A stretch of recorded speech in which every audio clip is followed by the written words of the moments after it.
Simeon the Sorcerer's son.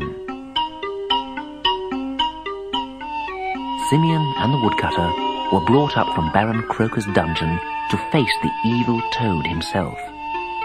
"Now then, wizard," snarled the Baron.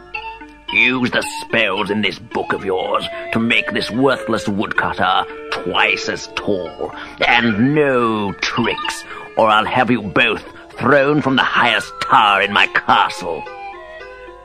He rubbed his hands and thought to himself, "If the boy's magic works, he can make me tall and handsome, but let him experiment with the woodcutter first."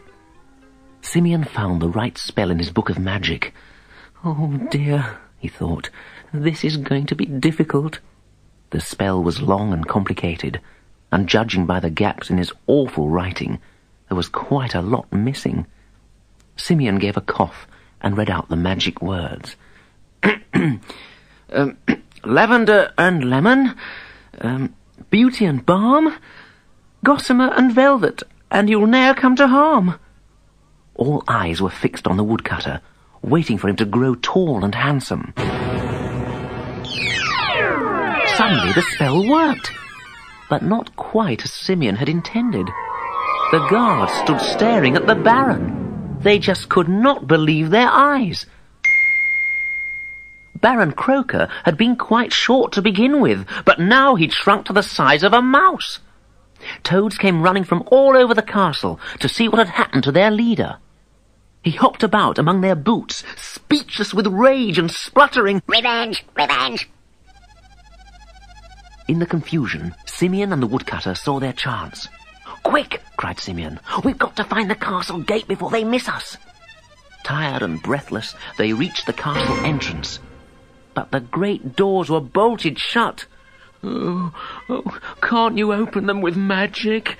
"Too late," gasped Simeon, hearing shouts and running footsteps. "Up these stairs, quick! There must be another way out of here." But the stairs came out at the top of a high tower. They were trapped. They could hear the guards clattering up the stairs towards them. "Oh, I'll have to try magic now," cried Simeon. "It's our only chance." He flicked through his book and came to a blotted and scribbly spell entitled Magic Carpets. "This had better work, or we're done for." Crossing his fingers and taking a deep breath, Simeon read out the magic words. "Flies' wings, frogs' toes, snakes' skins and spider's web, stir them together and go to bed." There was a flash of red, and out of thin air, a magic carpet appeared. But once again, Simeon's magic was not perfect. The carpet was no bigger than a man's handkerchief. "Oh, it's not big enough to sit on," said Simeon. "But it's better than nothing. Let's see if it can fly." They grabbed the little carpet tightly, and Simeon commanded it to fly. Fly! To his great surprise, and just in the nick of time, they found themselves soaring into the air, high above the castle turrets. Soon they left the castle far behind them, but they were skimming dangerously close to the treetops of the forest. "I think we're too heavy for this little carpet," yelled Simeon, and they felt the leaves brushing their legs. "Look out!" yelled the woodcutter, but it was too late. The little carpet crashed headlong into a tree.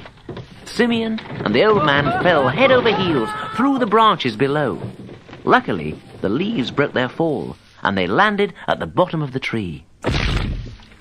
"We're right at the edge of Kroaker's forest," cried the old woodcutter. "We've made it!" "Ah, that'll teach the Baron not to fool around with a real wizard," laughed Simeon, picking himself up. "Come on, let's get out of this rotten forest." Eventually, they reached a crossroad, and the old man said, "Goodbye, Simeon, and thank you for everything." "Bye, and please don't tell anyone about our adventure. My father might find out." It was late afternoon when Simeon got back to his father's tower. He just had time to go up to his room and hide his spellbook before dinner.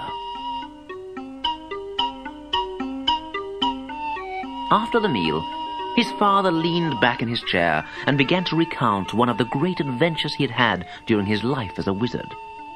It was a long story, full of evil and magic and great escapes. "And when you grow up, Simeon," said Wizard Walberg finally, "and I've taught you all my magic, you'll have adventures just as exciting as mine, won't you?" But no answer came. Simeon sat slumped in his chair, fast asleep.